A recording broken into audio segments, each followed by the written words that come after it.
রাজ্যের মন্ত্রীদের কোনো কাজ নেই, তাই বিজেপির কর্মীদের উত্ত্যক্ত করছে ফোন করে বলেন সায়ন্তন বসু। শিলিগুড়ির জয়মনি ভবনে ভারতীয় জনতা পার্টির দলীয় কার্যালয়ে এক সাংবাদিক বৈঠক করে সায়ন্তন বসু বলেন, শিলিগুড়ির এক মন্ত্রী বিজেপির কর্মী জয়দেব নন্দীকে ফোন করে দলে আসার জন্য আহ্বান জানাচ্ছেন। সায়ন্তন বসু বলেন, বিজেপির কর্মী ও সমর্থকদের ফোন করা বন্ধ না হলে যারা ফোন করছে তাদের বাড়ির সামনে শান্তিপূর্ণ ধর্নায় বসবে বিজেপির কর্মীরা। সম্প্রতি শিলিগুড়ির টি পার্কে কাণ্ডে শাসক দলের শ্রমিক সংগঠনের সভাপতি প্রসেনজিৎ রায়কে তৃণমূল থেকে বহিষ্কার করা হয়েছে। সে প্রসঙ্গে তিনি বলেন, তিনি যে টাকা তুলতেন সেই টাকার বেশিরভাগটাই গিয়ে জমা হতো কালীঘাটে। আংশিক ছিটেফোঁটা পেত এই স্থানীয় তোলাবাজরা। এনজেপি সংলগ্ন ড্রাই পোর্টে যে ইনলাইন কন্টেনার ডিপো আছে সেখানে যে ঘটনা ঘটে গেছে তার পরিপ্রেক্ষিতে আজকে মূলত এই সামাজিক বৈঠক। তো যে ঘটনা ঘটেছে, যে ন্যাক্কারজনক ঘটনা, আমরা গত 2-1 দিন ধরে দেখছি যে তৃণমূল কংগ্রেসের নেতা মন্ত্রীরা সেই ঘটনাকে লঘু করে দেখানোর চেষ্টা করছে। প্রকৃতপক্ষে সবাই জানে, শিলিগুড়ির মানুষ জানে, আপনারা সবাই জানেন যে ঘটনাটা কিছুই না তোলাবাজিকে কেন্দ্র করে এইভাবে তাণ্ডব, যেটা আইসিডিতে চালানো হয়েছে, যথেচ্ছ ভাঙচুর চালানো হয়েছে এবং সেখানে বোমা গুলি চলেছে। কিন্তু তৃণমূল কংগ্রেসের নেতা মন্ত্রীরা তারা ব্যাপারটাকে শুধুমাত্র শ্রমিক বিবাদ বলে তারা চালিয়ে দিতে চাইছে, ব্যাপারটা গুরুত্ব লঘু করে দেখানোর চেষ্টা করছে। আইসিডি কর্তৃপক্ষ পরিষ্কারভাবে জানিয়েছে, তাদের কমপ্লেনেও জানিয়েছে এবং পাবলিকলি বলেছে যে তাদের কাছে তোলা চাওয়া হয়েছে 1 লক্ষ টাকা করে প্রতি র্যাকে, সেটা দিতে অস্বীকার করাতে সেখানে হামলা করা হয়েছে পরিকল্পিত। এটা হচ্ছে একটা বিষয়। দ্বিতীয় বিষয় হচ্ছে যে গতকাল ওখানে যে যারা জড়িত, এই দুষ্কৃতীরা যারা এই অপকর্ম করেছে, যারা এই ভাঙচুরের ঘটনার সঙ্গে জড়িত, তাদের মধ্যে 13 জনকে পুলিশ গ্রেপ্তার করেছে। কিন্তু যখন বহিষ্কার করা হচ্ছে, গতকাল দেখলাম আমরা প্রেস কনফারেন্স শাসক দলের, সেখানে 1 জনকে বহিষ্কার করা হচ্ছে। যেখানে 13 জন অ্যারেস্টেড আছে তারা সবাই আমরা জানি তৃণমূল কংগ্রেসের সঙ্গে জড়িত এবং আইএনটিটিউসির তারা পদাধিকারী। আমি তাদের পদ ধরে নাম ধরে বলে দিতে পারি, তারা আইএনটিটিউসির পদাধিকারী।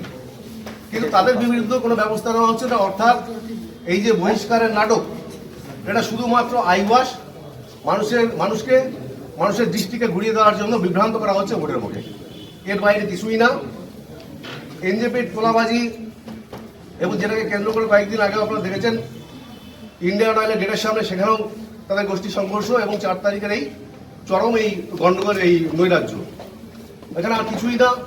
লক্ষ লক্ষ টাকা তোলা আদায় করা হচ্ছে ট্রেড ইউনিয়নের নামে, তৃণমূল কংগ্রেসের নামে, এবং তার ভাগ প্রতি বছর, প্রতি মাস শুরুতে সেই তোলাবাজির ভাগের টাকা খামে করে পৌঁছে যাচ্ছে তৃণমূল কংগ্রেসের জেলা থেকে রাজ্য স্তর সর্বত্র।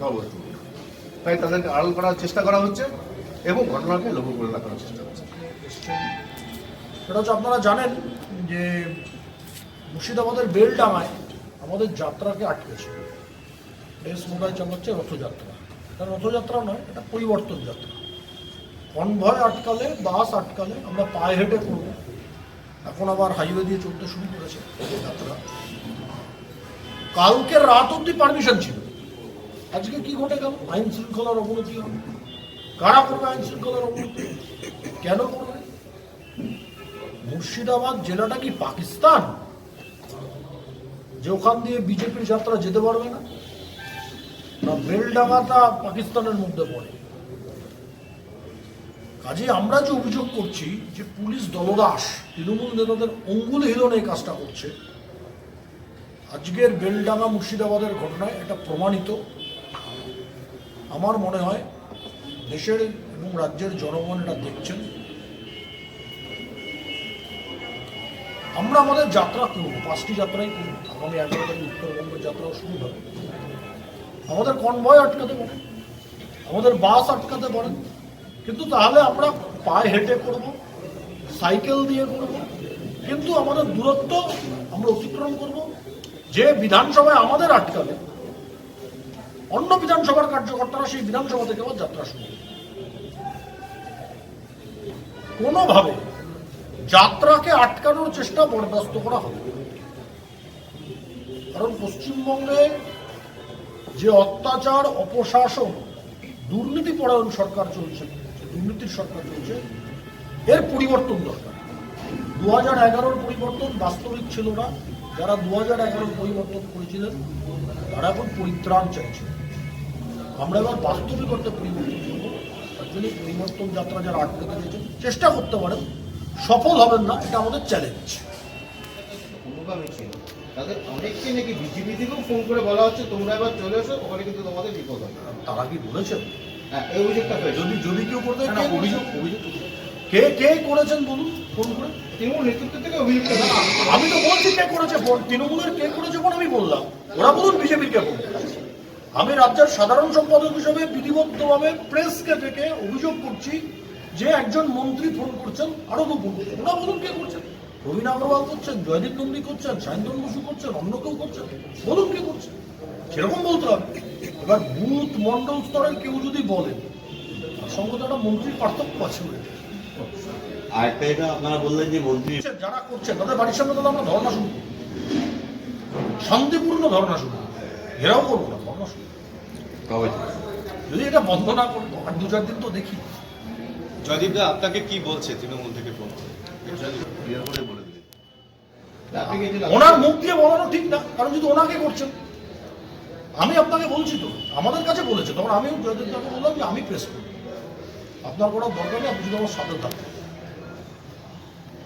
এ ধরনের আচরণ একজন মন্ত্রীর পক্ষে শোভনীয় নয়। এই ঘটনা করে ফোনটা আসছে নাকি আরো আগে থেকে ফোনটা আসছে? আগে থেকে আসছিল কিন্তু বেড়ে গেছে। ব্যবস্থা এখন হচ্ছে ফোন বন্ধ রাখতে হচ্ছে। মন্ত্রীর ফোনের জন্য মন্ত্রী এবং আরো তার সঙ্গী সাথী তো আছে।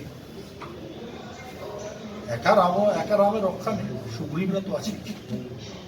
আসছেন ভিভিআইপি শিডিউলস কিছু 11 তারিখ আমাদের কেন্দ্রীয় স্বরাষ্ট্রমন্ত্রী কুচবিহারে শুরু করবেন।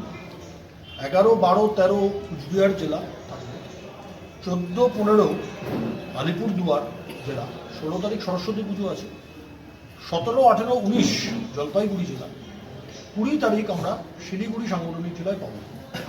21 তারিখ শিলিগুড়িতে একটি বিশাল সভা হবে। কারা থাকবে? এখন আমন্ত্রণ তো করেছি, আমরা দিল্লিকে জানিয়েছি কেন্দ্রীয় স্তরের সিনিয়র লিডারদের জন্য। সম্ভাবনা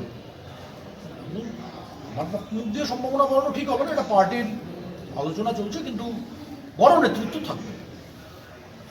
4-5 জনের জন্য বলা হয়েছে, এবার দিল্লি কনফার্ম করেনি, তাদেরকে পাঠাবেন কেন্দ্রীয় মন্ত্রী, সিনিয়র মিনিস্টার, তাদের কথা বলা হয়েছে, পার্টির সিনিয়র লিডারদের কথাও বলা হয়েছে। এটা 21 তারিখ শিলিগুড়িতে হবে। শিলিগুড়িতে কোথায় হবে? আমরা 2-3টে জায়গা দেখছি, বাঘাযতীন পার্কে দেখা হচ্ছে, বাঘাযতীন পার্কে দেখা হচ্ছে। পারমিশন পেয়েছেন কি? শুনুন, আমরা আবেদন করেছি, ইনফরমেশন দিয়েছি, আমরা দেখতে চাই পারমিশন দিই কারণ না, আমরা তো অন্য কোথাও করবো, এমন কোনো জায়গায় করবো যেটা অন্তত আমরা সহজে পারমিশন পেতে পারি। শিলিগুড়িতে এমন জায়গার অভাব নেই, সেটাও করবো, কিন্তু সভা হবে, বড় সভা হবে। কোথায় হবে, কে থাকবে সেটা জানাবো। 22 তারিখ অব্দি শিলিগুড়ি সাংগঠনিক জেলায় রথ, বা আপনারা বাস রথ বলছেন, আমরা বাস বলছি, থাকবে। 23 তারিখ আমরা এখান থেকে উত্তর দিনাজপুর বিষয়ে বলতে চাই। হচ্ছে ওনাদের একজন সক্রিয় তোলাবাজ প্রসেনজিৎ মন্ডল, তাকে তৃণমূল নাকি দল থেকে বহিষ্কার করেছে। তৃণমূল কংগ্রেসের আদৌ সদস্যতা হয় কিনা, তাদের আদৌ কোনো সিস্টেম আছে কিনা, কারা দলে নেয়, কারা বহিষ্কার করে, তার কোনো খোঁজখবর আমরা জানি না। বিজেপির সিস্টেম আপনারা জানেন। তাকে বহিষ্কার করার আগে থেকেই শিলিগুড়ির একজন মন্ত্রী, তিনি আমাদের জয়দেব গান্ধী ফোন করছেন, এবং আরও বেশ কয়েকজন ফোন করছেন যে আমাদের দলে আসুন, দলে আসুন। আর বহিষ্কারের পরে এত ফোন করেছেন যে আমাদের জয়দেব গান্ধী ফোন বন্ধ করে রাখতে হয়েছে। মানুষ তো রাজ্যের মন্ত্রীতন্ত্রীর কোনো কাজ নেই, বিজেপির লোকজনকে খালি ফোন করে উত্তপ্ত করা। খুব ক্লিয়ার কথা, বিজেপি থেকে লোক তৃণমূলে জয়েন করবেন না, কারণ তৃণমূলের কোনো নীতি নেই, কোনো আদর্শ নেই, তোলাবাজের দল। এই যে 1 লক্ষ টাকার যেটা বিষয় জয়দেবদা বললেন, যে বেচারা তোলা তুলছে তার ভাগে হয়তো 10,000 পড়বে, আর বাকি 10,000 আরো এদিক ওদিক যেত, আর 80,000 কালীঘাটে পিসির মন্দিরে চলে যেত। এভাবে বিজেপির কার্যকর্তাদের যদি ফোন করা বন্ধ না হয়, উত্তপ্ত করা বন্ধ না হয় তাহলে কিন্তু বিজেপির কর্মীরা যারা ফোন করছে তাদের বাড়ির সামনে গিয়ে ধর্নায় বসে পড়বে। কারা ফোন করছে? বললাম এখানকার একজন মন্ত্রী ফোন করছেন। কি নাম? এখানে মন্ত্রীকে জানেন তো, সব আমাকে নামে কেন বলা হবে? মুখ দিয়ে খালি অপক্ষয়ের মতো করাবে। ফোন করে কি বলছেন? আমাদের দলে যোগদান করুন, আমাদের দলে যোগদান করুন। মানে তৃণমূলে? হ্যাঁ, এটা কি আপনারা আতঙ্কিত? আতঙ্কিত হলে জয়দেব নন্দীকে নিয়ে এখানে বুঝতে হবে। আপনাদের এত আপত্তি নেই? এবার কেন ফোন করবেন? আপনাকে যদি আর একটা মিডিয়া হাউস ফোন করে খালি বলে যে আমাদের মিডিয়া হাউসে জয়েন করুন, আপনার মিডিয়া হাউস খুশি হবেন, আপনি নিজে খুশি হবেন। অবস্থা এমন পর্যায়ে গেছে এবং নানাভাবে হুমকি দেওয়ার চেষ্টা।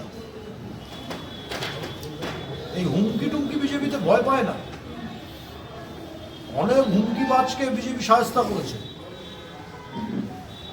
2-4 দিনের ফুটানি করা হুমকিবাজ কিছু করতে পারবে না। এটা স্থানীয় ইস্যু ছিল। আরেকটি বিষয় আমি আপনাদের এরিয়ায় বড় জায়গা, যেমন ধরুন কুচবিহার শহরে বড় সভা হচ্ছে, কিন্তু কুচবিহারের আমাদের বিধানসভা আছে 8খানা, তুফানগঞ্জ মিলে 9খানা, প্রত্যেকটা বিধানসভার সভা। কুচবিহারে তো অমিত শাহ আসছে, শিলিগুড়ির সভাতে প্রধানমন্ত্রী আসার কোনো সম্ভাবনা? প্রধানমন্ত্রী আসছেন না, কিন্তু বাকি অমিত শাহের আসার কোনো সম্ভাবনা? অমিত যেহেতু কুচবিহারে করছেন, শিলিগুড়িতে আমরা বলিনি, কিন্তু সিনিয়র লিডাররা কেউ থাকবে। দাদা, উত্তরবঙ্গের আপনাদের পুরো যে পরিবর্তন যাত্রার যে কর্মসূচিটা 12-13 কুচবিহার থাকবে, 14, 15, 16 সরস্বতী পুজোর দিন অব্দি আলিপুরদুয়ার, 17 তারিখ থেকে জলপাইগুড়ি, 20 তারিখ থেকে শিলিগুড়ি, 23 তারিখ থেকে উত্তর দিনাজপুর। তারপরে একটা এখনো চূড়ান্ত হয়নি, আলোচনা চলছে। উত্তর দিনাজপুর অব্দি বললাম, দক্ষিণ দিনাজপুর আর মালদাটা করে মার্চের ফার্স্ট উইকে শেষ হবে। পাহাড়ে কোনো কর্মসূচি আপনারা- পাহাড়ে একটা উপরথ হচ্ছে, কারণ আমরা এটাকে উপরথ বলছি, কারণ এই যে বড় বাস, এই বাসটাকে নিয়ে পাহাড়টা কঠিন হচ্ছে। এই বাসের ছবি আপনারা দেখিয়েছেন, কিন্তু ছোট কোনো ব্যবস্থা ট্যাবলো করা যায় কিনা সেটা আমরা দেখেছি। আপনারা যেহেতু বড় হ্রদ বলছেন, সেটাকে উপরথ বলছেন। সেটা কি এই আপনার 20 থেকে 21 মধ্যে হবে নাকি অন্য কোনো দিন? ওরা ডেট ঠিক হবে, সাইমালটেনিয়াস করার পরিকল্পনা আছে, আজকাল কোনো ঠিক নেই। পাহাড়ে আপনাদের পরিবর্তন হবে। বলতে পারেন উপপরিকল্পনা বলতে পারেন, ওরা কীভাবে করবে তার একটা পরিকল্পনা করেছে। আজকালের মধ্যে আমাদের ইচ্ছা ছিল এই কনভার্টেই নিয়ে যাওয়ার, কিন্তু বাসের যা